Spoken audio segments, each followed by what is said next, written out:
प्रणाम। गुरु जी, जैसे कि आप परम ज्ञान के संबंध में बताते हैं, आज हम आपसे जानना चाहते हैं कि कबीर जी को कुछ लोग संत मानते हैं तो कुछ लोग ईश्वर मानते हैं। आप इस संबंध में क्या कहेंगे? और कबीर जी ने मानव कल्याण के विषय में क्या उपदेश दिए हैं, ये आपसे जानना चाहते यह सही है कि कुछ लोग कबीर जी को संत मानते हैं, तो कुछ लोग उनको ईश्वर के रूप में भक्ति करते हैं।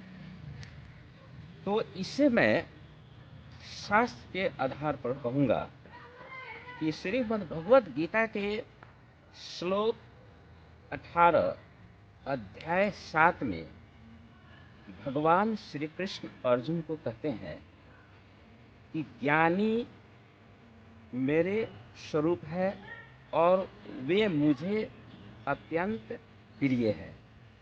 तो इसलिए जो लोग संत मानते हैं वो भी ठीक है, और जो लोग ईश्वर के रूप में भक्ति करते हैं तो वो भी गलत नहीं है। और जहाँ तक कबीर जी के संबंध में और उनके उपदेशों के संबंध में बात है, तो दरअसल कबीर जी 15वीं सदी के महान संत और समाज सुधारक थे। उन्होंने अपनी साखी, पद और दोहों के माध्यम से मानवता, धर्म और जीवन के रहस्यों को समझाया। कबीर जी सत्य को सबसे बड़ा धर्म मानते थे और उन्होंने हिंदू और मुसलमान के भेद का विरोध किया और एक ईश्वरवाद का संदेश दिया। फिर उन्होंने आडंबर और पाखंड का भी विरोध किया।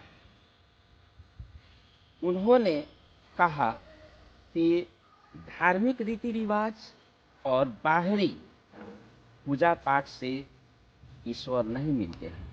उनका यह दोहा बहुत प्रसिद्ध है, जो इस प्रकार है: पाहन पूजे हरि मिले, तो मैं पूजू पहाड़, काटे ये चाकी भली, पीस खाए संसार। उन्होंने पहली पंक्ति में कहा कि यदि पत्थर यानी मूर्ति की पूजा करने से भगवान मिलते हैं तो मैं पहाड़ का ही क्यों न पूजा करूं।